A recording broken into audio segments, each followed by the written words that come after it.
Here and Tuesday night. So I'm going to chat a little bit. And of course, since it's Tuesday night, I'm going to do a Q&A at some point. If if people have questions, be they on Rockfin or on YouTube, we're going to check them out. We're going to have a good time, hopefully have a little bit of fun, maybe some sniggles and jokes, and maybe together we will figure something out. Let's chat.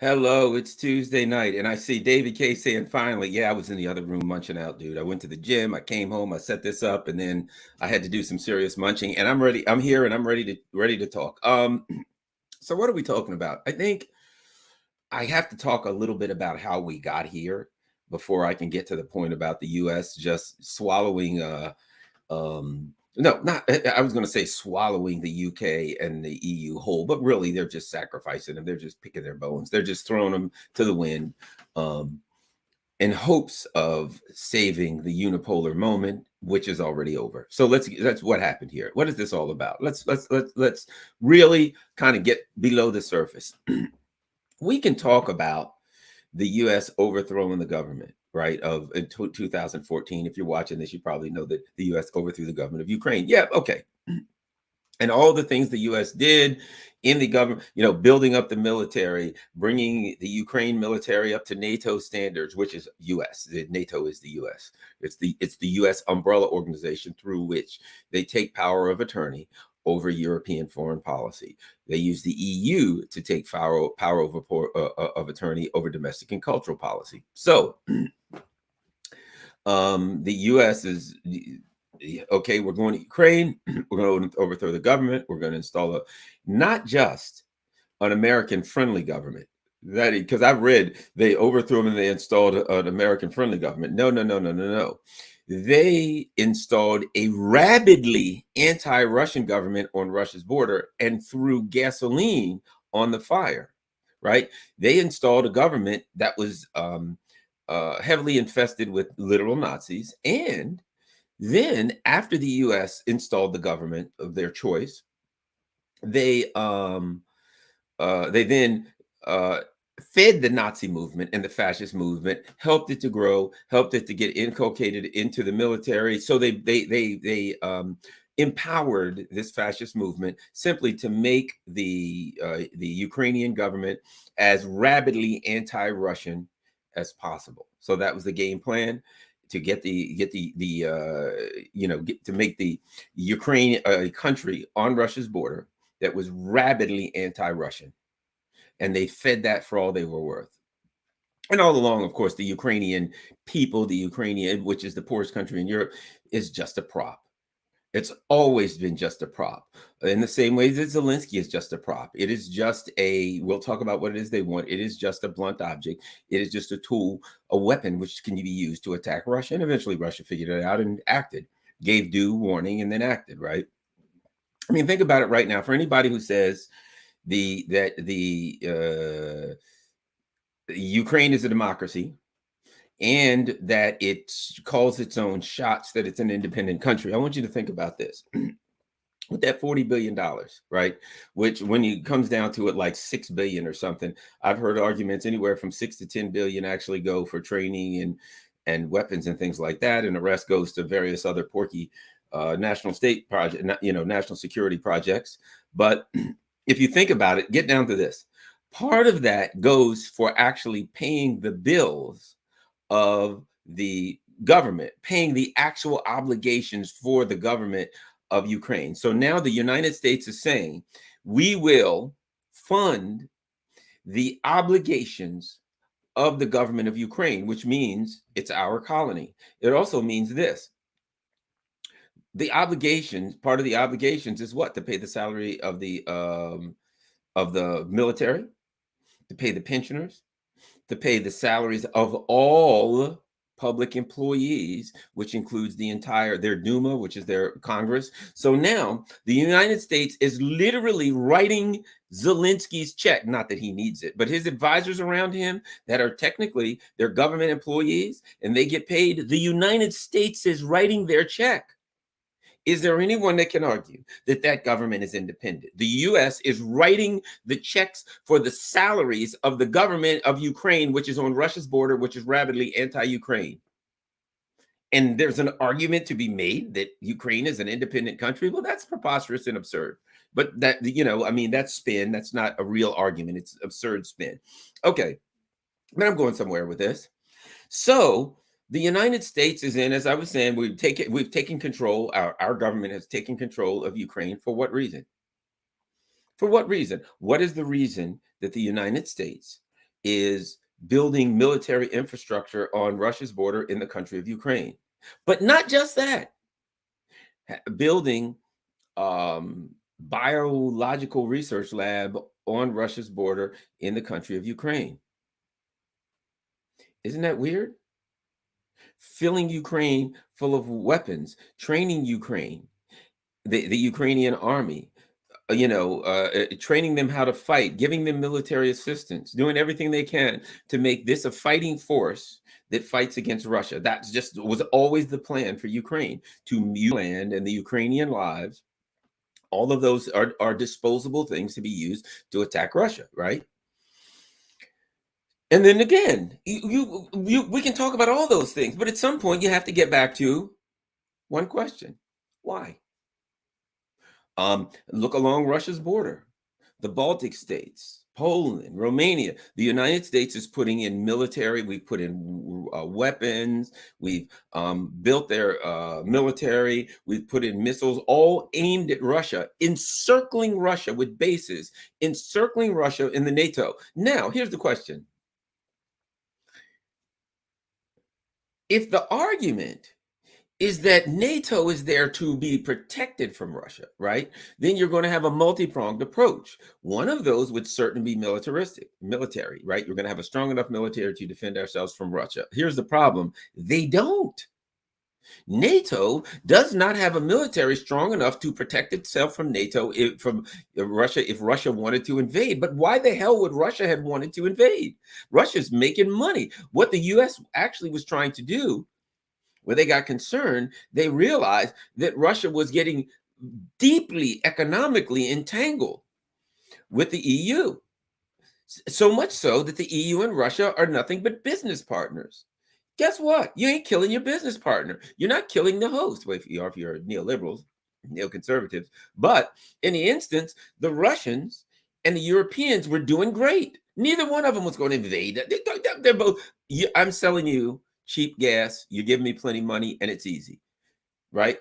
You're selling me cheap gas. I'm paying you a reasonable amount, and I got all the gas I need. And we're all happy. Why wasn't the U.S. happy? Specifically for that reason. What the Russians argued is that NATO is an aggressive organization, militaristic organization, and the plan was not that the U.S. was making its moves not to protect itself from Russia, not to defend Europe from Russia, but to encircle Russia and squeeze up to Russia's border and to threaten Russia militarily to the point where Russia had to back down or give in or whatever the case may be, that they could cut them off from everything. Russia wasn't having it. Russia wanted to be an independent country, and that's not allowed in the U.S. empire doesn't allow independence. So then what happens now? And this is how and why I'm saying that the U.S. empire is sacrificing the EU and the UK. Think about this. So what about the UK? The UK's number one trade partner, of course, is China, right?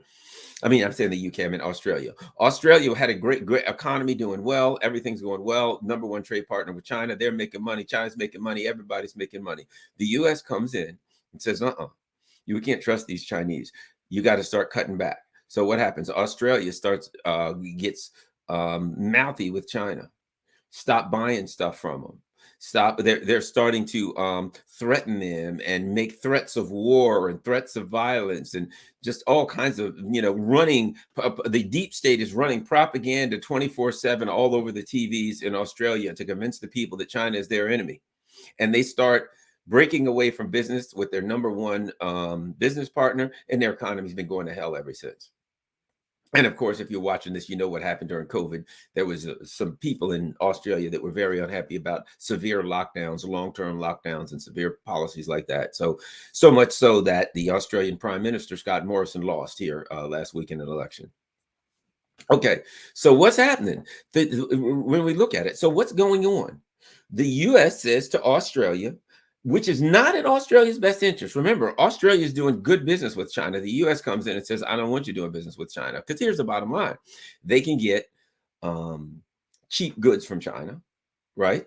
They can make money selling those goods, reselling those goods, have cheap goods. Their economy will be strong, but they will continue to strengthen China because China's making money and they're making money.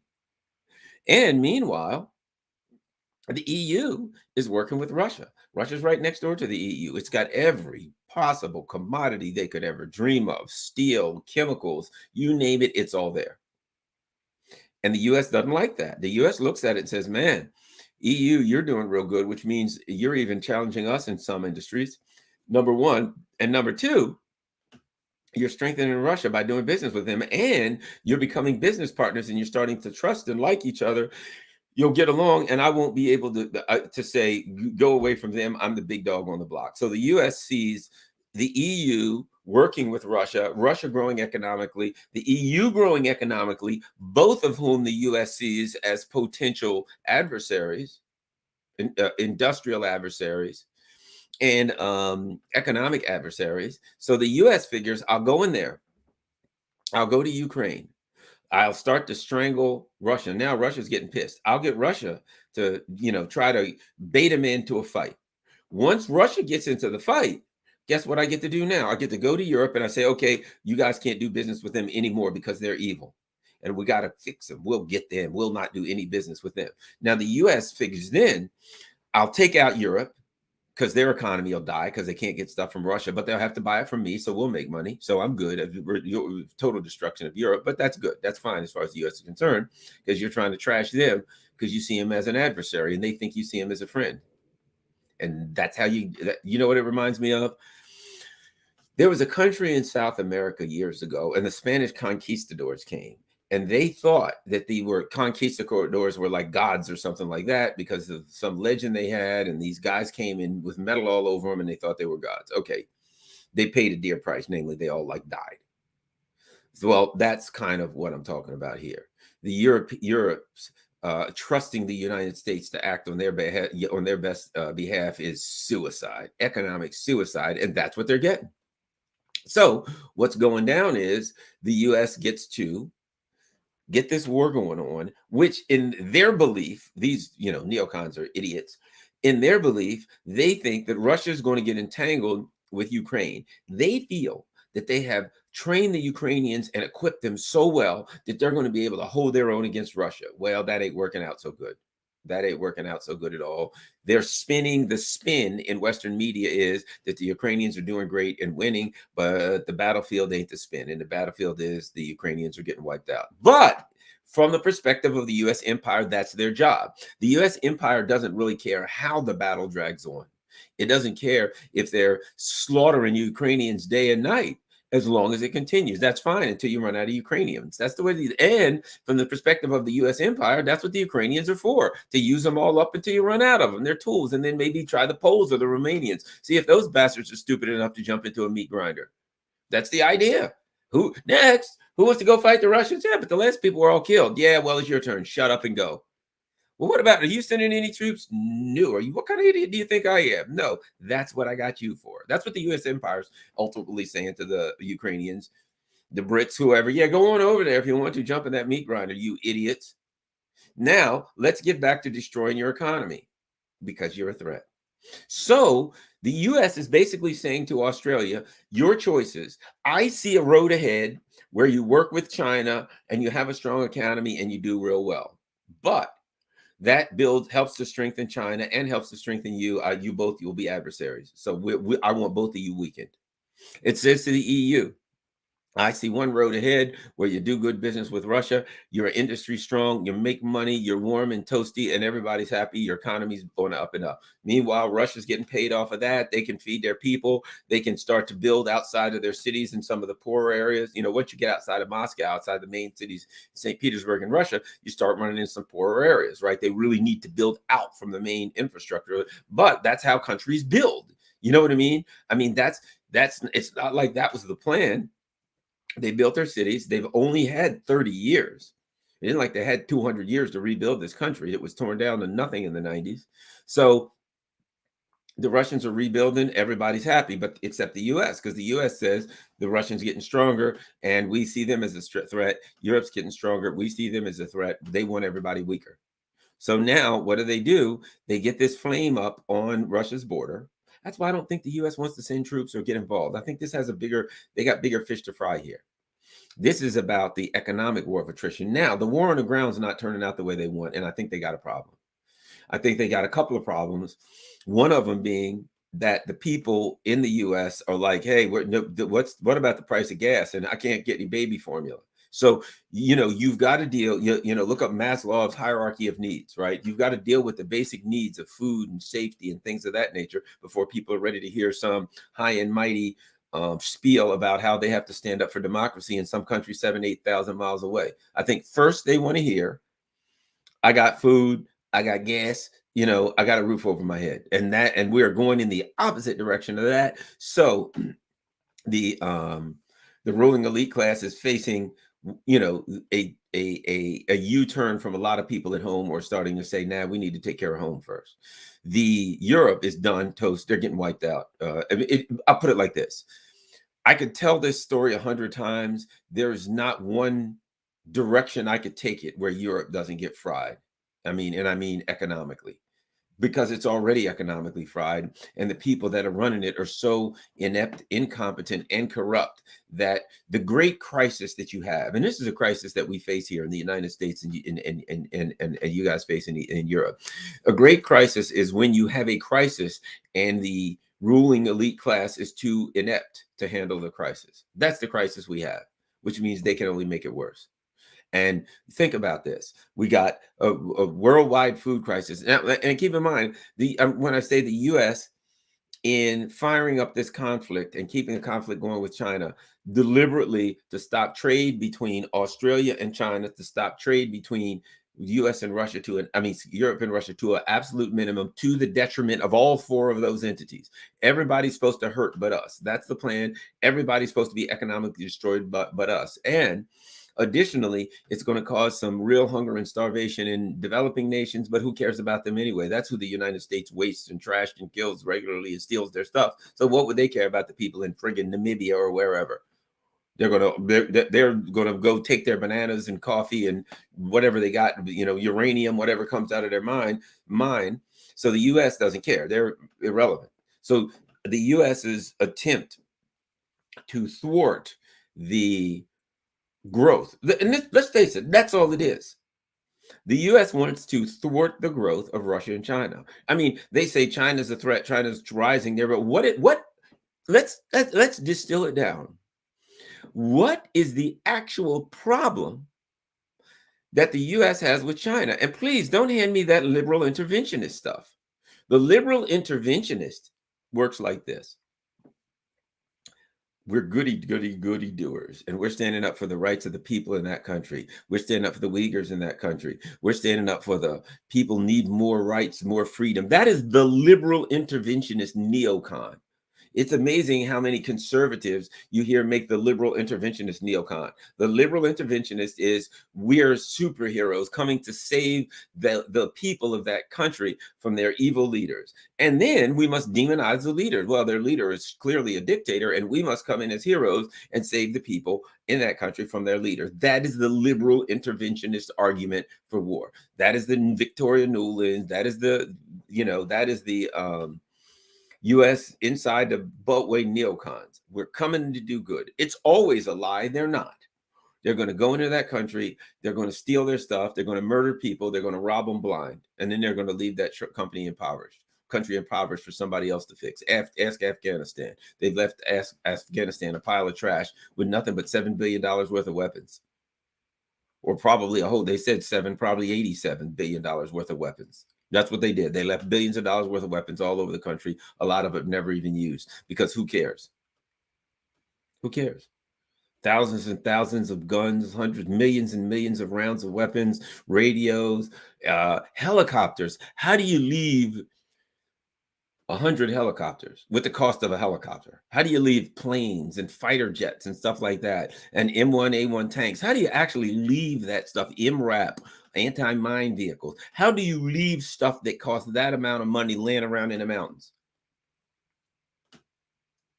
So the reality was that was part of there was some strategic goals, and because of where Afghanistan sits, but also it was a big money laundering pit. And now $40 billion. I think maybe part of it is they see this scams coming to an end, and they want to get as much as they can before it blows up in their faces, which is what's happening. Because the reality is that it looks like the Russians are going to win this one in a rout, and that, like, the U.S. is talking about how long it's going to take, but I have yet for the Russians to see a timeline for them to have a calendar marking days off as to what happened. I don't see that, but I see the West talking as though they're doing it. So now what's happening? The U.S. put all these sanctions, and I say the U.S., forget the EU has no agency. The U.S. forced the EU, told them, we want you to put all of these sanctions on Russia. The idea, if you remember what they said, was the ruble would be rubble, the ruble would be 200 rubles per dollar, Russia would be, and so their thing was, we're quickly going to destroy Russia. We can drop the sanctions somewhat, but we can keep everything tied off as far as turned off as far as at least oil, and as much as we can, and still try to, while we'll let them survive barely, we'll still keep some remnant of an economy in Europe, and hopefully figure out ways to totally destroy Russia's economy. That was the plan. And then eventually their idea is Russia falls into a dysfunctional state with nukes. Does that sound smart? But they're not smart people. And then they can just go in and take all the natural resources for themselves and make trillions. That was the plan. The Russians aren't, if that was a play and you had to read your words, the Russians refused to read their lines. So now they're trapped. Now the US ain't trapped. The EU is trapped. The EU is caught in a trap. So now they have to hate Russia, and they have to go out of their way to do everything they can to hurt Russia. But everything they're doing is going to hurt them more than it's going to hurt Russia. Russia is now at 56.9 rubles per dollar, but where before they were up to, before the war started, I think they were in the 80s or 70s, 60s, I don't know, whatever. And then they were up a lot higher before the war started. And then after the war started, they went up to 150 real quick. And then that just dropped out, and it's still dropping. So much so that the Russians might not want, because of, foreign trade, they may not want the ruble to be that high. And they may want to take some measures to decrease the value, to raise the number of rubles per dollar. And I think that you'll see the Russians trying to do that, but I think the ruble is going to continue to strengthen because people around the world don't trust the West as much, and they see look. Okay, if you're buying Russian rubles for the long term, which I wish I could get to, you're buying rubles for the long term. Here's what you know. What the hell does Europe even make anymore? Their economy's done. I don't want euros. Long term, no thanks. Don't try to give me euros. But you're looking at this saying, man, right now Russia has these pipelines that they're finishing with China, these Siberian pipelines, more pipelines that are going to other countries. They got oil and gas and shit like that. No matter what happens at the end of this war, people going to want that stuff. Their currency is stable. I'm buying rubles, right? They got stuff. So when this is all over and said with, the U.S. empire will have sacrificed the EU so that they could hurt Russia, right? They would sacrifice this so that they could hurt Russia, right? But the EU is going to be sacrificed, but Russia's still going to have gas and oil and uranium and all what is it? Neon gas and all this other stuff that they have that the world needs. And investors are looking at that. And let's face it, you're going to look at that and say, what would I prefer to invest in? Where would I prefer to put my money? Which entity do I think is the most stable economically in the long term? The entity that's destroying itself and its empire, the entity that's run by Joe Biden and Kamala Harris, that seems to be spinning out of control. Should I put my money with him or the rubles? And no matter what happens, if Vladimir Putin drops dead tonight before the sun goes down, or tomorrow, whenever the hell it is in Moscow, if he drops dead, guess what? Whoever runs the country is still going to have gas and oil and titanium and all that other stuff and steel or whatever. That's what the world knows. Doesn't matter who's running it. The EU, they got none of that stuff. They have nothing. They're totally dependent for food, for imports, for everything, and they're cutting off their import. Man, their industry's done.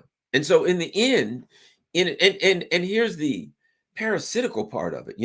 It's like a snake eating its own tail. The U.S., yes, it uses the EU empire, the EU for its own nefarious purposes, and if it crushes the EU, who cares? The EU shouldn't be a threat anyway. The EU should do what they're told. And when the US is ready to toss the EU aside, they should do it. However, there's a problem there because this is your tail. The big, powerful part of your empire is the EU. One of the things that gives you credibility as an empire, right? What gives the US credibility as an empire? That it has so-called allies, really their colonies. So the US has the Australia and EU, and it can say, look at how powerful and militarily and economically powerful my empire is. You got to listen to us. We can cut you off financially. We can do all kinds of stuff. We got a powerful military, you name it, right? If Europe falls economically, which it's in the process of doing, that's like your right foot, your right arm cut off. EU falls into economic anonymity, which means it's also going to fall into social and cultural instability. So it falls into economic nothingness. It's just a bunch of people together trying to make it, loaded with debt, trying to figure out how they're going to get enough food on their shelves just to survive with runaway inflation. That's what Europe turns into. You know what? Are these other countries selling that much stuff to Europe anymore? No, because Europe's broke, collapsing. Are people putting money in Europe? What does Europe have to offer? Street cafes? That's about it.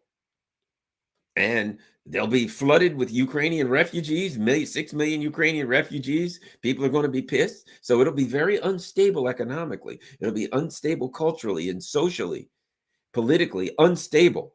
So, which means the U.S. is destabilizing a huge part of its own coalition, the coalition that makes its empire. And what the U.S. is doing is it's cannibalizing itself also, because what are they saying? You can't buy stuff from Russia right now. And of course, they want to do the same with China. What they want to do is they don't really want to go to war with China. They want China to attack Taiwan. Then they want to say, aha, they attack Taiwan. We must teach them a lesson. Everybody, time to sanction everything they have and steal all of everything that they got here. Right. So we know the game. We watched it with Russia. We know the movie. You attack this country on your border, I'm going to set the country up. Then when you attack the country on the border, I'm going to try to keep that going. And while I try to throw a fire on that, I'm going to say to all my allies, we got to sanction him. Look at that. He attacked his neighbor. And now China's turn. But it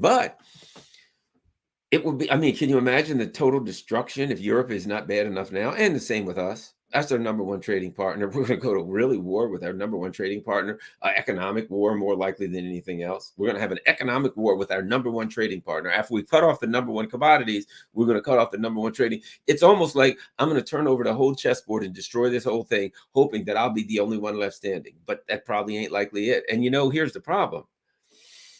The U.S., in trying to entangle Europe and Ukraine and Russia all in a disastrous mess and make sure that all of them were impoverished afterwards, is hurting itself and losing its credibility. So when the U.S. says, okay, it's China's turn, look at that, we goaded them into attacking, time to do all of the same thing on China. They're going to get a lot of pushback. They're going to be really hard, and it's going to be hard to convince Americans. Americans are going to be like, but wait a minute, we thought it was Russia. Yeah, Ukraine, we're done with that now. We signed a treaty or something, whatever the hell. China, and I think there's a certain amount of people that are going to say, I've been had. And I think some of those people are going to be the Australians and the Europeans who are going to say, we've been had. We've followed you down this road. The other thing is this, based on the number of economic pain they're getting, how many countries in the EU and NATO are going to be willing to join the US in this new quest? The British, sure, they're idiots. The leaders, I mean, not the people, the leaders, Bojo and Liz Truss, your leaders are idiots. I mean, literally, they went to Finland and told Finland, we'll protect you from the Russians. The British army is going to protect them from Russians? What, like a Russian Boy Scout troop? The British has no army. They can't protect themselves. So how are they going to protect? So they go to Finland, and what next? I mean, they might as well went to Finland and said, if you're attacked by Russia and China at the same time, we'll defend you. It would have made as much sense as the fact that they could defend them from anybody. So I think what happens here is we're getting to a point where it's going to get obvious at some point that the Russians are going to win. And I don't think the Russians are going to say, well, okay, we're going to do what we're told and play nice. They've decided what they're going to do. And they're going to take as much of Ukraine as they choose. And they're going to set up Ukraine in the way that they want it set up. And if anybody tries to stop them, they're in for a fight. That's what I believe. They're there. And I do believe this. The Russians already know this. Look, this is a war here. And that we knew all along that the U.S. empire was building military bases and rocket launchers and missile launchers and all these things along our border so that they could threaten us.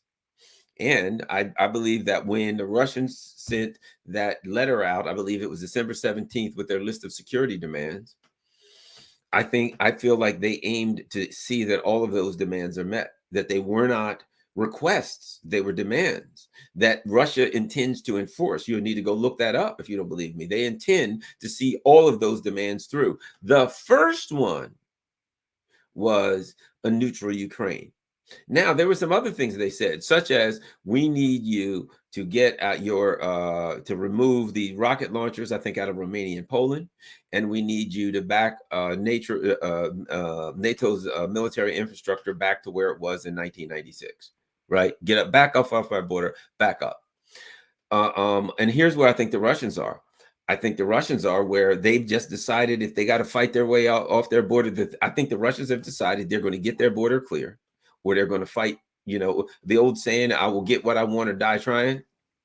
I think that's where the Russians are. So I think when they have accomplished everything they have in Ukraine, now by then, I think England is going to be, and the Europe is going to be an economic dystopian hellscape. I think then the Russians are going to come back with their demands from December, and they're going to say, now that we have gotten that done, you guys didn't want to do it. We told you, we asked you, we tried to do it diplomatically, but you wouldn't do it. So we had to do it through, as they say, military technical means. Here's what we need to do. We told you to get those missile launchers off of our border. We made a demand. We demanded that the infrastructure of NATO go back to where it was in 1996. If we can't work out a deal, we will likely respond. We will respond with in a military technical nature. I think the Russians are going to say that NATO is going to back up off our border, or we're going to fight. I think that's where the Russians are. I think the Russians is look, we're ready for war. If we have to go to war with NATO, I think the Russians have gotten to a point where they feel like this. You've come to our border, because Putin said it. He said, we don't have anywhere else to retreat. So I think what you're going to see from the Russians is they're going to do this. Now, at some point, I think the West may approach them when they see how bad the situation is. At some point, there may be some that say, let's talk about a diplomatic resolution. And I think if somebody tries to talk to the Russians about the diplomatic resolution, they're going to say, you already have our list of demands. We gave it to you in December. get those damn missile launchers out of Romania and Poland, and back up your infrastructure back to 1996. We're not saying that this is what the Russians have said. We're not saying your countries can't be in NATO. We're saying the infrastructure, the bases, the military infrastructure, the troops, all that stuff back up to 1996. You already know our demands. Now that we've gotten the first demand addressed, unfortunately, in an unfortunate and violent way, how are we going to get the second one addressed? At that point, NATO is going to know. Russia's calling them out for war. At that point, I think NATO is going to know that what Russia's saying is, look, you have come to our border like you want war. You're going to get it. If it's you, they're going to pin this decision, this question to NATO at some point. You feel that it is important to build military infrastructure on our border. How important is it to you? You're saying that you have it to defend yourself. You're going to need it to defend yourself because we're going to attack it. So we're going to give you the opportunity to back up to the 1996 levels. That's what it says in the Russians' demands. I've read it many times, to back NATO infrastructure up to where it was in 1996. And we don't have to have any violence and nobody has to get hurt.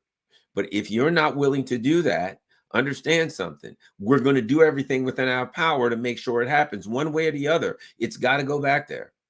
So if you feel that you want to fight with a war that bad, we'll have it now. I truly believe that's going to be what's next. That Russia gave a list of demands, and they're not backing away from that list. And they're not going to take a hodgepodge of things. They got a number of things they want. And one of them is NATO backing up. I'm pretty sure it's the 1996. And whatever happens at some point, and I believe at some point when the Russians win here, they're going to say it. We're going to say, okay, we've completed that. Now, let's talk about our next. Do you want diplomacy or not? Because you already know. I mean, the Russians are going to be pretty clear. They don't have to say this, but it's like this. If you want diplomacy, we can do diplomacy, but you already know what happens if we don't get diplomacy. We got to fight that. I think they just feel backed into a corner, and they feel they got to fight their way out. And that's what you're looking at. I think that's what we're looking at. And by then, here's the problem. By the time the Russians complete everything they're going to complete in Ukraine, Britain's going to be hurting bad. And let me ask you this. What happens if it takes till next winter? The Russians still got the ace, man. They still got gas. They can still cut the fuel off. I don't believe that they will. I believe from a business perspective, but the Europeans know that they can. Not only that, the price of fuel will be so high.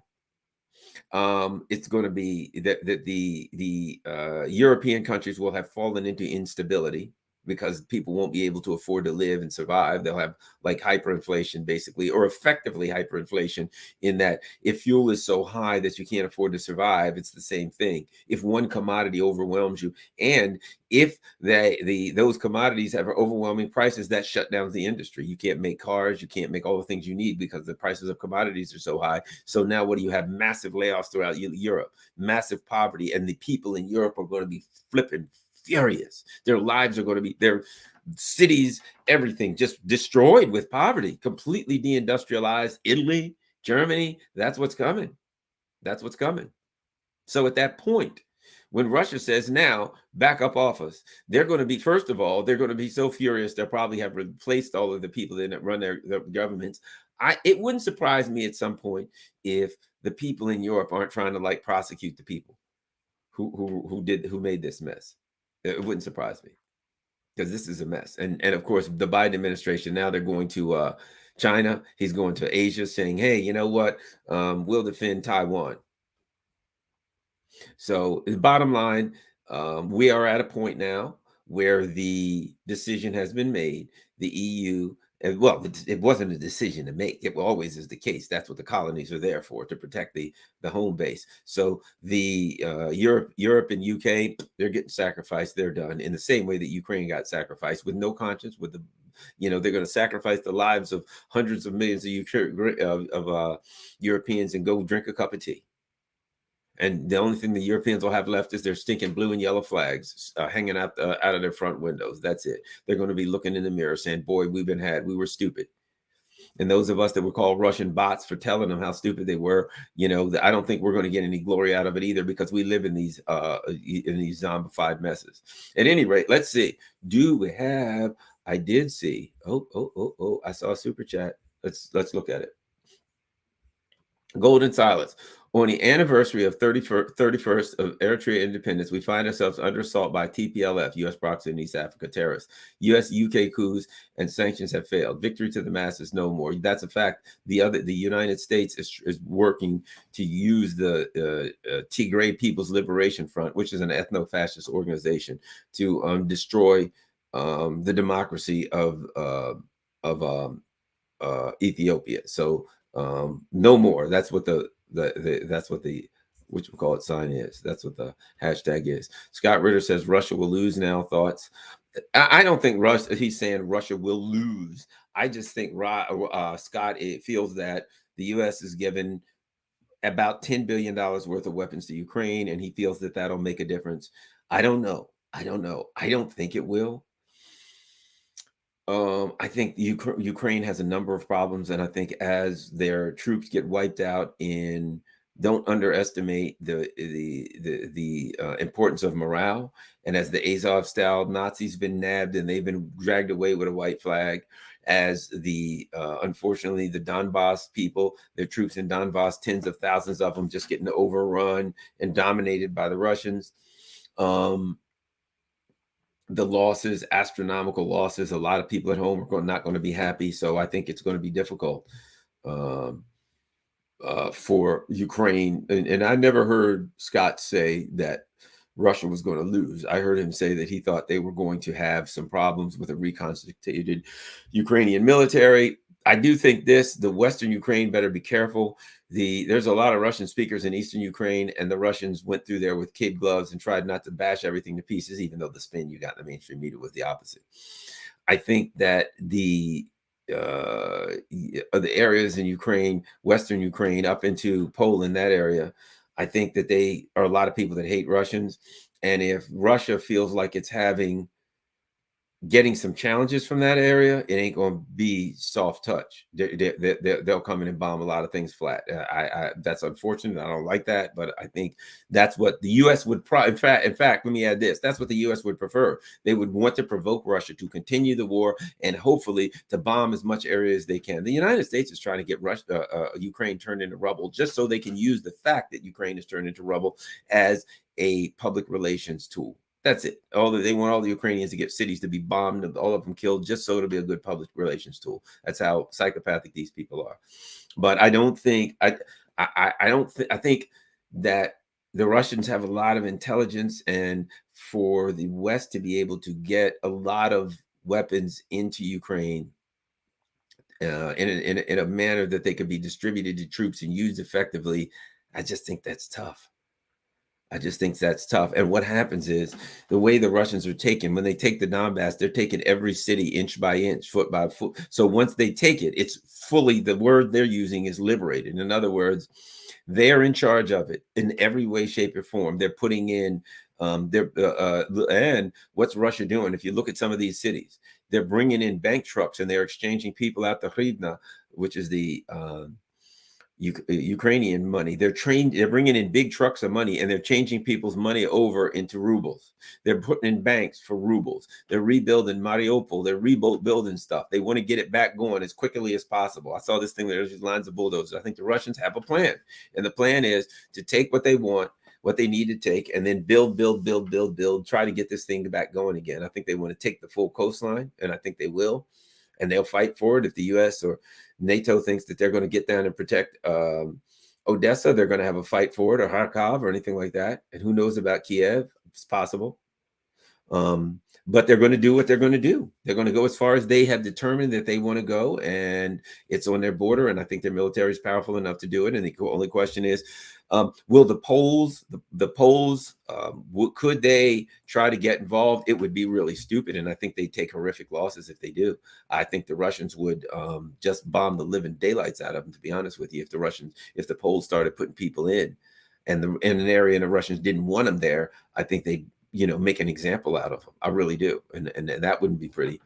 Would stand off missiles, etc. So Um, that's it, I guess. Let me look and see if I've got anybody. What else do we have? Chris says, "Oh, okay. I think that's it." Let me look down and see if we got any more. No, any more super chats? Nope. All right. Any questions? The EU has economic growth enshrined in its constitution. Yeah, well, it ain't going to have it enshrined in its economy. Israel taking millions of dollars, turning them into yen, probably, no doubt. Let's see, we got anything else? Don't trust Erdogan for a minute. He's just using this situation for his own game. Oh, absolutely not. Yeah, Gonzalo Lero says Poland is sending troops. They may send some troops. The question, I think, is will they send troops into an area where the Russians don't want them there and risk missile attacks from the Russians? Because the Russians will not go light on them and they'll have problems. And I don't believe for one second that it'll be a NATO move, that like Germany, who has issues with the Poles to say the least. Germany will be like, oh, well, you killed the Poles. They came into Ukraine and you killed some of them, and we're gonna get you. Yeah, I don't think Germany's going to be there, but to back them up, I don't think much of anybody else wants a piece of that. Where's the Japan War, Korea War? At least 500,000 soldiers. NATO would sacrifice Poland. Yes, they would. What is the point of the use of NATO? Money making. What's the use of NATO? NATO's a money laundering operation. That's the use of NATO. Let's see what we got. Garland, please open your Telegram up to allow comments. Oh, why, thank you. Yeah, I don't know my Telegram very well, so good. I will open it to allow comments as soon as I get off. Let's see. We got some more questions. Garland, how will the howitzers be moved around in horse and buggies and ponies? Well, that doesn't make sense. The thing about it is this: to use them effectively. You know what I mean? How can they be used effectively? Can they get a few in? Maybe they're going to be used and then they'll be blown up. And do you have troops that are well trained to use them? And do you have even effective troops as the morale falls, as of your military? I mean, I just don't think that, particularly right now, nothing's going to help them in Donbass because they're getting encircled. And so they get them a howitzer here and there, and they get a couple shots off before it gets blown to smithereens. Is that going to change the outcome of the war? No. They're going to throw some weapons here and there, and the Ukrainians will fire them off, and then counterfire will come back, and they'll get killed. And it's not going to change the outcome of the war. There's nothing they're doing changing the outcome of the war. How many Polish presidents does it take to give away all the country's tanks? They are there to keep the U.S. and the Germans down and the Russians out. That's the way this is going to turn out. That's exactly the way this is going to turn out. France sent Caesar self-propelled artillery to Ukraine. Macron was so proud of it. Yeah, I mean, they're just sending junk there. It's just stuff. A lot of the stuff they're sending there is like old. So we will see. Let's see. Anybody here on Telegram? I got a couple tips here. Hi, Garland. Speaking of neolibs, Chuck Simon says, killing the host. It would be awesome if you could have a conversation with Michael Hudson. Great. Oh, I do. And a friend of mine was teaches at the same university as him. And another tip here. The flag is bent on war with Russia, the U.S., expecting to overthrow Putin and position themselves with a conflict with China. Darn tools. That is correct. That's what they're thinking of doing. And it just ain't going to work. Will NATO remove any military infrastructure placed after 1996 if demanded by Russia after the war? That's a good question. I would have said no. The U.S. position would be no. Why? Because the U.S. wants the Russians to attack more. They want the Russians to attack Poland and to blow the crap out of the border. They'd be happy to do that. They can sell more stuff, sell lots of more goods. They can get more sanctions. They can wipe out Europe even more. I mean, it allows them to do what they want. So let me say this. There's neocons that want all that stuff. And then there's others maybe that don't. But there's a lot of neocons that would like that. They want more conflict. They want more war. Yeah. Let's see what we got here. Garland, do you think the EU leadership is really blind and stupid that they can't see what the U.S. is doing? I think they're compliant. I don't think it matters. I think they do what they're told, and they know it. And you don't stop and think. You got to understand. Let me tell you a great book, Voltaire's Bastards. Read Voltaire's Bastards. You have to understand the mentality of the technocrat and how many years they've been groomed in Harvard and Yale, and they were Rhodes Scholars, and they were in Oxford, and all the places that you get groomed. They've been groomed and brainwashed to believe that what they're doing is the right way to do things. And they can't really perceive another option. Somebody said something about Kissinger. I saw that Henry Kissinger is a monster, but imagine him being sane in comparison with Soros and the neocons. Right. One of the things that he did, and Chicken Patty says, yes, yep, still lead and Flint's water, nothing, but we can't do anything. They're Americans. We can't do anything for Americans. One of the things Kissinger did today which was interesting. He was at Davos apparently, and he said that the West needs to talk to Russia and come up with a diplomatic solution and end this thing. I think there is an element that wants to do that, and Kissinger represents that element, an element of probably idiots that just want to go after China anyway, so they're happy to end the thing with Russia. They think that was a mistake. They're more focused on China. The problem they have is this being a debacle, they're not going to get anybody to join them to go after China. They're going to, I mean, think of the debacle of Afghanistan, of getting out of there. It was a debacle, people hanging off flying up, falling off the fuselage of a plane as it takes off from Kabul airport. That ain't a good look. And now they're going to have virtually the same thing, an absolute disaster where they come in and they challenge the Russians in an economic war of attrition and an economic proxy war and lose both. And then they're like, okay, guys, yeah, we lost to a bunch of sheep herding guys in Toyota trucks. Then the Russians smacked us around and took us to the cleaners. Let's move on China. And they're going to look behind them and ain't nobody going to be there. This debacle, I think, is going to. And meanwhile, the Europeans are going to be like, we can't help you with China. Why? Because we don't have any food. Gruel and porridge. That's all we got. We're down to gruel and porridge. If you could possibly throw somebody a chicken leg here, brother, something like that, maybe, I don't know, some duck, Peking duck, shrimp fried rice, anything, but all we got is gruel and porridge. That's what the EU is going to be saying. So you know what? You're not going to be able to fight China on a diet of gruel and porridge. And guess what? Your people who are running the country ain't going to be happy. That's what you're going to be dealing with. People who barely have gruel and porridge, who can't afford fuel for their vehicles, and if they could afford it, they can't get it because the gas stations are going to be empty. Who can't afford fuel for their houses, and if they could, it wouldn't do them any good because they're not going to be able to afford their houses. That's what you're looking at in Europe. That's what the U.S. is doing to Europe intentionally. So how long before the Europeans figure it out? Or look, if they want to, the Europeans can just do the blue and yellow flag thing. If they want to, they can just like continue to fly the blue and yellow flags. They can continue to bring in Ukrainian refugees into their homes, feed them, clothe them, let them ride on their public transportation free while they got to pay, get free money handed to them by the government while they got to work like a dog for a few shillings a month. And then all they can afford is gruel and porridge. If they want to go through that, they can. They can. And they'll have a blue and yellow flag. If they want to, if that's what the way they want to live their lives, they can. And if then they want to finally challenge Russia at the border, say, let's send all the young men there so they can get mowed down like they did in World War I and II. That's their options. But it doesn't have to happen. But I don't believe this. I don't believe the U.S. is sending in troops. I believe the U.S. will sit back and let all those bastards mow themselves down with machine gun. It ain't sending in troops. Not happening. Nope. So at any rate, thanks a lot. Please share. Don't forget.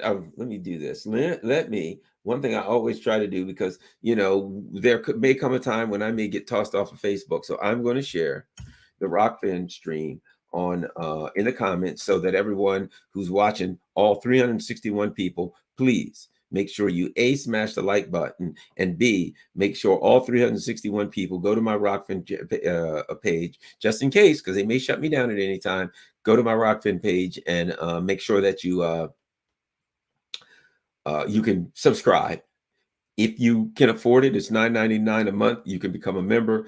And members can watch premium content. All of my COVID stuff is premium content. I'm going to continue to do a lot of COVID stuff, and God knows I hate to do it, but maybe monkeypox, in passing. I'll talk about it from the perspective of what I think the deal is on monkeypox.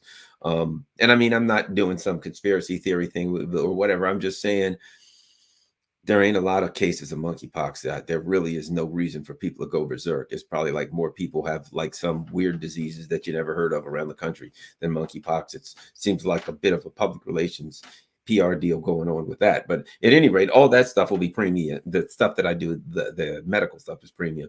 Other than that, most of my other stuff isn't.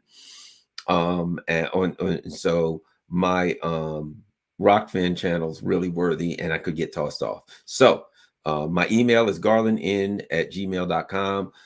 Thank you. If you're watching on Rockfin, even if it's later on, please, if you're watching it tonight or tomorrow, the next day, please make sure you do put a couple dollars in tip jar. You can go to my Patreon page, garlandnixon.com patreon.com/Garland Nixon, and you can give and help my stuff towards all my media stuff that I'm working on now. Can't wait to get, I've been working it for weeks, but I will get that site going. And it's going to be great. Raphael says, I believe Russia will make peace with Ukraine and will transform it into an ally like they did in Chechnya. Yeah, well, see, here's the thing about it. The part of Ukraine that they're taking, mostly Eastern Ukraine, are mostly Russian speakers. So they ain't going to have much of a transfer. You know what I mean? They were like people who were like, yay, you finally come. We've been waiting for you. So most of the Ukraine that they take is going to be more than happy to come in and become part of Russia. Some of the areas they're starting to prep to do votes so that the people in the area can vote. But they already know how the vote's going to end because they're all Russian speakers. And the Russian language was outlawed by Ukraine. And right now, everything's bombed out and they're giving them food and water and all that kind of stuff. That'll help. But the bottom line is a lot of them, we're dealing with Ukrainian Nazis, Mariupol, etc. And they ain't going to be really mad to see them gone. And so I think that's that. I think that's where we are. I think Russia will end up in the course of time. The part of Ukraine that it has will be a happy part of Russia. That's what will happen. The part that it has. Some parts may be breakaway republics. Some parts of it may prefer to be independent. I don't know how that's going to work. But even if they'll be independent, they'll be under the Russian umbrella. I read where one of the areas was asking the Russians, can you please build a military base in our town so that we can feel protected? And I think you're going to see Russian military bases all over creation in Ukraine. And then, of course, they'll use them to bomb the crap out of people if they don't get what they want as far as the rest of their security demands. So they're going to have them and they're going to use them. At any rate, I think that's it. Anybody else? Oh, okay. Isabel J says, hi, Garland. What do you think about Dr. Kissinger's comments on Ukraine? For those of you who need to know, Henry Kissinger today at Davos, I've already mentioned it, and he said that basically, sum it all up, he said this thing needs to be ended with diplomacy. And that just tells you that there is an element in Washington, an element in the ruling elite that believes that this thing has gone too far. It's causing a lot of instability. They see the polling numbers and they know it's creating political instability, and they're looking at it saying the Trumpers that they were so afraid of, the Trump people, that this mainstream the mainstream neoliberals are scared to death of the Trumpers, and they're looking at it saying, oh my God, the Trumpers are coming back to power. And they're right.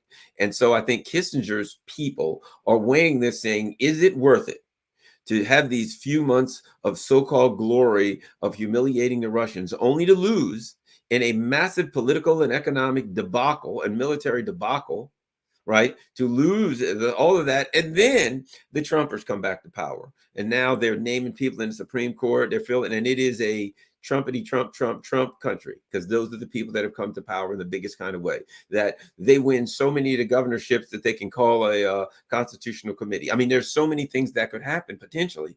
And I think the Kissinger people are afraid of that reality. And they're now saying, we better pull back the reins on this.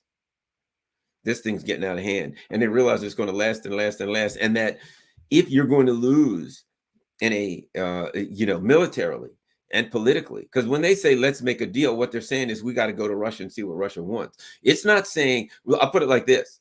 When you're making a deal with somebody, the idea is who's got the most power, right? If you got a deal, who's got the most power? I mean, even let's say there's a guy in a bar and he wants to ask a girl for a date. And they go on a date. Somebody's going to have the most power. So one person's going to want the other person more. She may want him more. He may be smitten with her beauty. She may be smitten with his beauty or his money. He may be smitten with his money.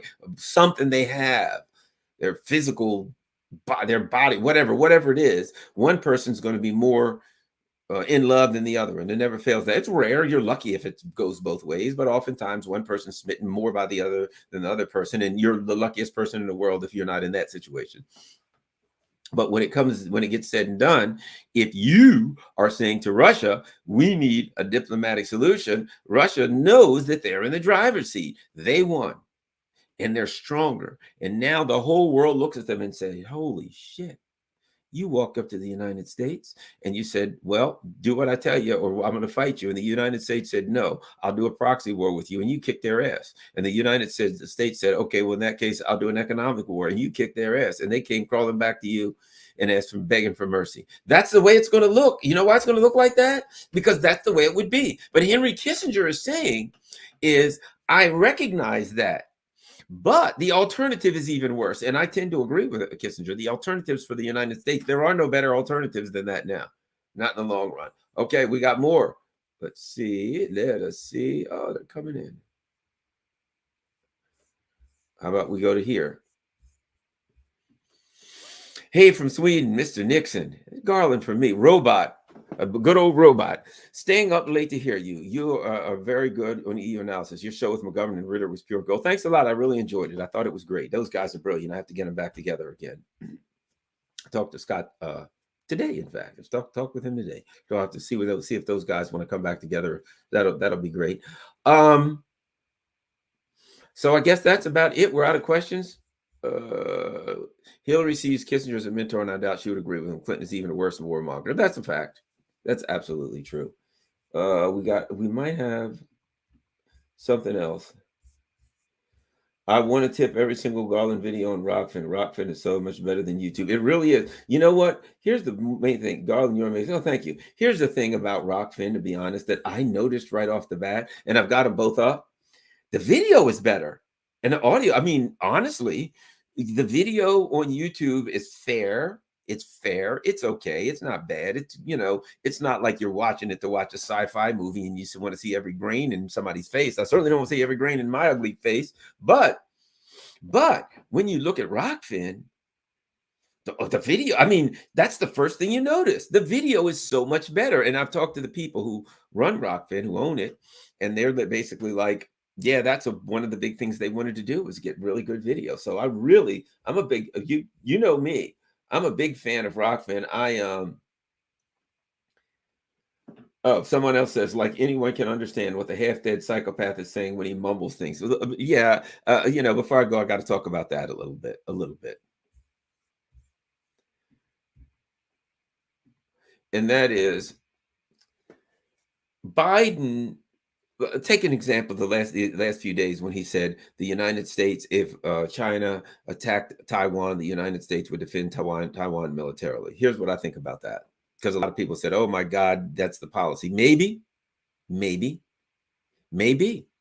But it may also be that Joe Biden, they get in a room together and they all say, okay, this is what we're going to say and this is what we're not going to say. And Joe Biden can't remember when he leaves the room what he isn't supposed to say. Now, whether or not, I'm not going to say for sure that they didn't cook up the scheme to say that and then deny it later, that may not be a White House scheme. I'm going to say this, and then afterwards somebody's going to kind of deny it so we can turn up the heat on China a little bit. That's possible. But it's also equally possible. And Joe Biden just didn't know what the hell he's talking about. I mean, have you seen this guy lately? Woo! He does not look well. Joe Biden does not look like he knows what the hell's going on. He looks frighteningly feeble and lost. And I mean, I'm seeing videos of him reaching his hand out when nobody's there to shake somebody's hand, or struggling in a what appears to be a life and death struggle with the Easter Bunny to answer questions. You look at that and I'm like, it's possible that they asked him a question and he didn't know what the hell to say. So he just said the toughest thing he could think of. So this is interesting. Where is it? Neoconservative is basically liberal fundamentalism, spread liberalism everywhere through war. I'm going to put it to you like this. Let me go zen on you. When you talk about neoconservatism, what are you talking about? When you talk about neoliberalism, what are you talking about? You're talking about an ideology, right? But you're naming the ideology. It is, I'm going to name it this, I'm going to name it that. I'm going to give this ideology a name, right? but it's a slippery ideology. It's an ideology that pretends to be this and pretends to be that. So you're naming it neoconservatism or neoliberalism, and then you're arbitrarily selecting it. Well, I think neoconservatism is this, and I think neoliberalism is this. And why do you have to describe both of them? Because you have two different words for the same thing, right? You have two different words. So you feel like if somebody says, what is neoconservative and neoliberalism, or what is neoliberalism? Well, if somebody gives you two words, the implication is that you got to give them two different definitions. Well, I think one's this and one's that. Okay, let's do this. Let's stop arbitrarily dividing neoliberalism and neoconservatism and say neoliberalism, there's a beast here. There's a monster here. Here's that monster. And one of the ways that monster expresses itself when it comes to economics is neoliberalism. That is the economic expression of this ideology. Neoconservatism, that is the foreign policy and military and coercive expansionist. You see the words I'm using now? This monster, right, has an economic ideology, a way of doing things economically that enriches the powerful, right? But it also has a expression that's coercive, an expansionist that says, I need to take in any country that's not independent must be under my rule. That says any country that has goods and commodities and services, I should be able to take advantage of them to my advantage to the detriment of the people that are there. People out there should do what I want, and if they don't, they should be punished. So we've got an ideology, or a monster, we'll call it. The economic expression of that, we call it neoliberalism. You can, some people say, well, no, that's neoliberalism is like communism. Some people say, no, neoliberalism is libertarianism. No, neoliberalism is conservatism. Neoliberalism is a self-serving racket that expresses itself as all of the above, if it has to. It looks however it has to look, but ultimately it's just a self-serving racket that says anything it needs to say and describes itself any way it needs to describe itself to be effective. It is a chameleon. Okay, so let's move on. Neoconservatism. In order to have this destructive economic way of doing things, right, you've got to expansionist. That's militarism. How do we do this? We do this either economically, coercion. We're going to sanction you into the Stone Age. Military coercion. We're going to bomb you into the Stone Age. Either way, you go to the Stone Age if you don't do what we tell you. But if you do what we tell you, we're going to rape and pillage your economy, and you're still going to the Stone Age. So the bottom line is, when neoliberalism comes for you, they aim to drive you to the Stone Age, either by doing what they tell you, by not doing it, or they say, okay, you're going to do what we tell you to do. Good. Now, the first thing you got to do is cut goods and services for your people, tax all your people, take all these big loans that we're going to give you, and you're going to have to pay us back 5 times as much. Oh, you can't pay us back. We want your ports. We want your oil. We want your gas. You see what I'm saying? You don't lose. When they come to get you, you lose, and they're expansionists. And so in order for the neoliberal economics to work, they have to steal everybody else's resources very, very cheaply. That's what neoconservatism is doing. So the bottom line is this. What is the difference? There's a word. They are both words that are used to describe an ideology. How the ideology expresses itself. Now, I'm going to give you one more word. It expresses itself economically as neoliberalism. It expresses itself militarily, coercively, and expansionist as neoconservatism. Now, I'm going to give you one more. It expresses itself socially and culturally as wokeism. Wokeism is the social and cultural expression of neoliberalism. Okay, so now the wokist now does all of these things that pushes you in a particular direction. I'm doing this to help the minorities, or to help the trans, the gay, the whatever. I'm doing this to help the little guy. Why is wokeism aligned with neoconservatism, right? It's aligned with neoconservatism because that's what the expansionist neoconservatives do. They don't say we're going to bomb your country and overthrow your country to steal your oil, which we are. They say, well, we got to look out for the women in that society, and we got to look out for the gay people. They're not getting rights. So wokeism is the setup. Wokeism becomes, hey, we're good. This shows that we're doing everything for everyone's best interests. Therefore, we have to attack this country and overthrow it. That's neoconservatism. And we have to institute our ideology in that economy, in that country that we just overthrew. That's neoliberalism. So it is a monster. And let's just say this monster can spit three different kind of poisons at you. One of them is wokeism. One of them is neoliberalism. One of them is conservatism. They're all coming out of the same monster, and they're all part of the same monster. So that's what it is. And it is the paucity. Well, what you're looking at when you say what is neoconservative, what is neoliberalism, what is wokeism, what you're really saying is I'm expressing the paucity, the impoverishment of language. Language doesn't allow me to see this thing, this ideology, this beast as one thing. I have to break it down and say it's this and it's this and it's this because I see what appears to be different things. If you're looking out a window, right, and it's a skinny window like that, and a cat goes walking by slowly. First, you see the head of the cat, then you see the middle of the cat, then the back of the cat, then the tail of the cat. But it's all one cat. So should you break it up? You know what? I'll put it like this. You can tear a cat to pieces with words. There's the leg, there's the head, there's the tail, there's the ears, there's the eyes. You can, using descriptive words, make it sound as though it's 5 different cats. But all you're doing is describing the same cat. Right? That's neoliberalism, neoconservatism, wokeism. You're using a whole bunch of different words to describe the same thing. See, this is where my Zen comes in. I understand the impoverishment and the paucity of language. I understand that we use multiple languages. We use language to chop up the universe into chunks so that we can understand it. Right? That's Garland. Tell me about Garland's id, his ego, and his superego. Wait a minute.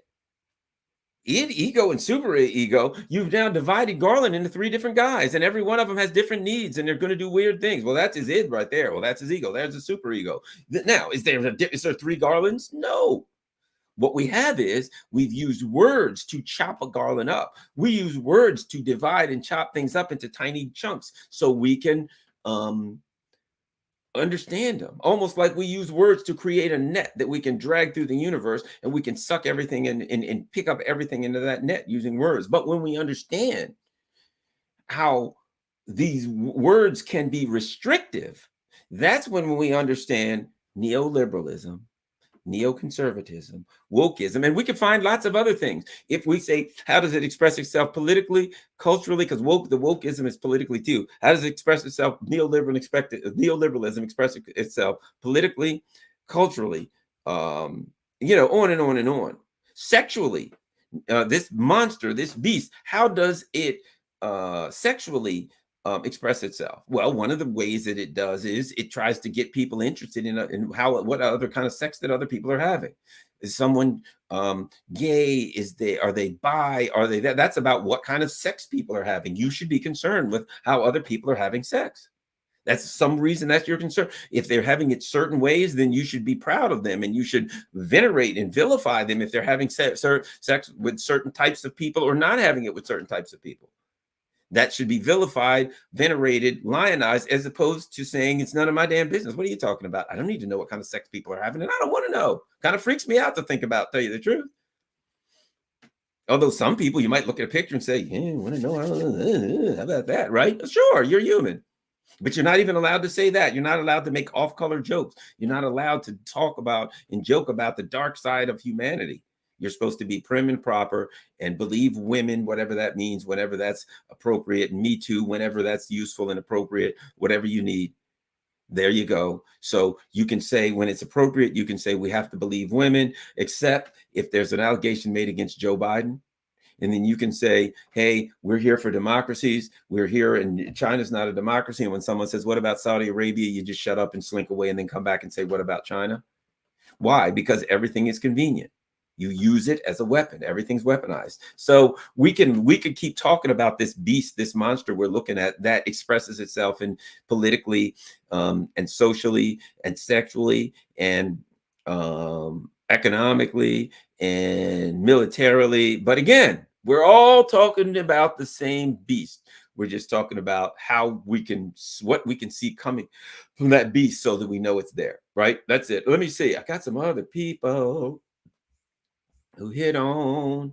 Let's see what we got. And beer. Oh, good old beer and flies. Thanks a lot, beer and flies. I really appreciate that. Beer and flies is awesome. Raphael says, I was sergeant in the U.S. Marines. One thing you never want your troops to think you're a clown. China's laughing at Biden. Why is this good? That's a fact. Well, here's the thing.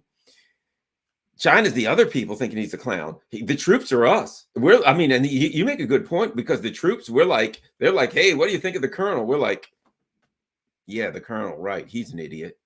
So the troops do think that that he's a clown. Super sticker from Gorgonzola. Is that cheese or something? Gorgonzola cheese. Woohoo! And I think that's it. That's it. That's it. All right. I think that's the end. Is America what is not cisgendered? Is American genocide cancel culture? Genocide cancel culture. Yeah, you could make that argument. The funny thing about it is somebody said, is somebody cisgender? I don't even know what all that stuff means. I think the whole idea that someone is, you have to call them a certain pronoun and all that kind of stuff is an annoyance to a lot of people. A lot of people don't want to go through that. A lot of people don't want to have to think that hard, like he, she, her, the, they, or them, or anything. Like, a lot of people are just like, I'm like me. You're never going to find a person who more believes that everyone should have the same expectations of rights. You'll never find anybody that believes that any more than me. However, I don't want to have to go through a lot of headaches and try to figure out what to call somebody. Whatever. I'm a nice person. I like you. Give me your name. Bill. I'll call you Bill. I don't want to have to remember which pronoun to use.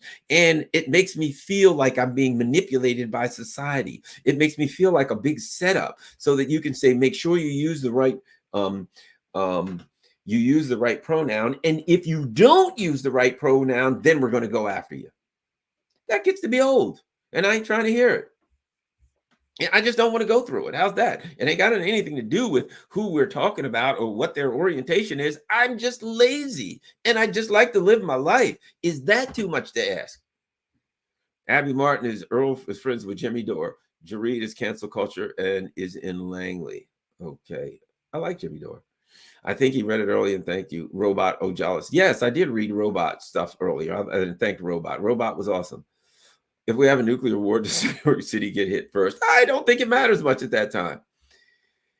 I hate to break it to you, but they're not friends anymore. Oh, I'm non-binary and I'm so oppressed. And here's the thing. I wish we could just not have to do it, not have to have that talk.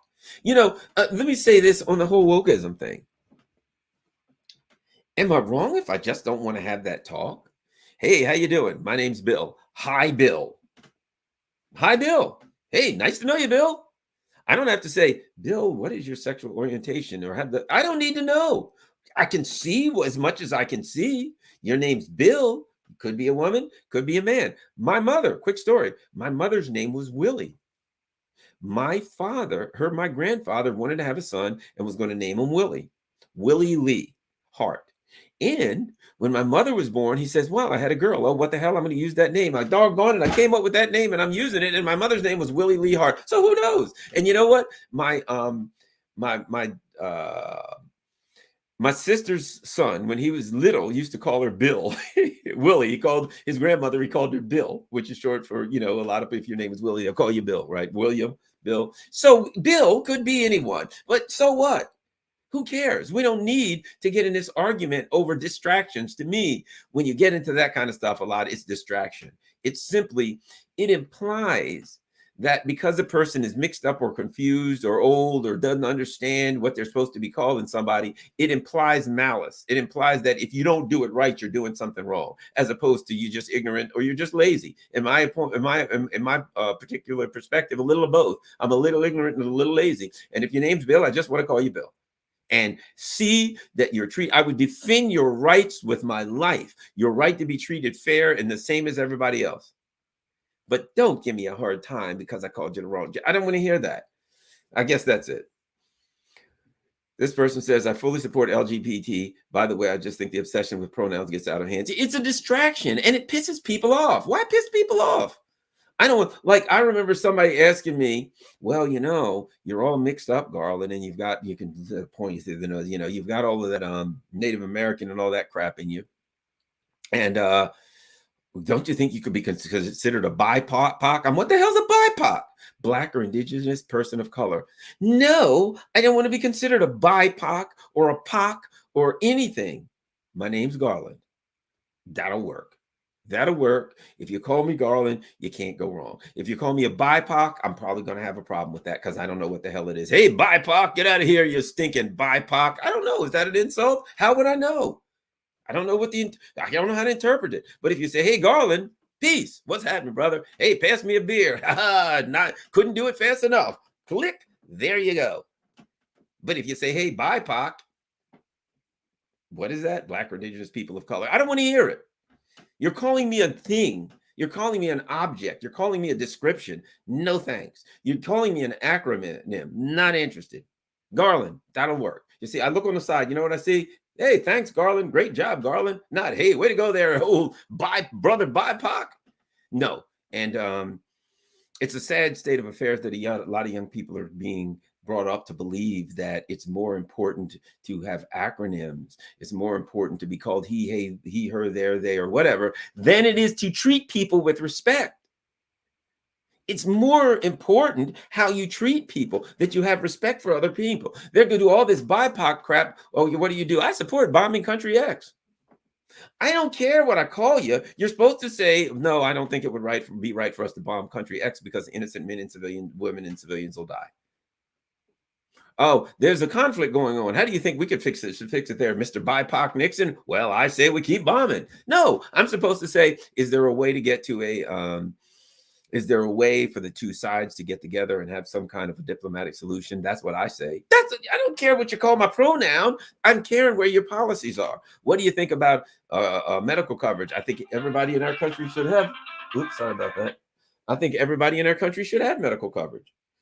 I think everybody should. And don't tell me our country can't afford it. We can afford it. We just spent $40 billion on it. We can afford it. We just spend it all on war. So I don't think there should be a person that all our so-called allies do it in Europe. The only problem is our allies in Europe do it, but they ain't going to be able to do it much longer because we're going to drive them all into dire poverty. At any rate, I think, let me see, is there anything else? Sergeant Major Garland, BIPOC is getting west of the sanity line. Exactly. Although I was Major Nixon when I retired. I really enjoyed that. All right, I think that's it. My mind is blown. Tupac, BIPOC. All right. Thanks a lot, everybody. GarlandN@gmail.com, @Garland Nixon. Don't forget, go to patreon.com/Garland Nixon. If you can do $1, $1.50, $3.50, or $20 or $50, whatever you can do, I appreciate it. Wow, everybody there's been doing tips. I appreciate that on Rockfin. Make sure you go to my Rockfin page. I'm going to put it one more time. Everybody here, I got 334 people. That means I should have 334 likes, no less than 334 likes, and no less than 334. Those of you who aren't on my Rockfin channel, I should have no less than 334 new members. Thanks a lot, everybody. Peace. I am tired and sleepy. I'm out.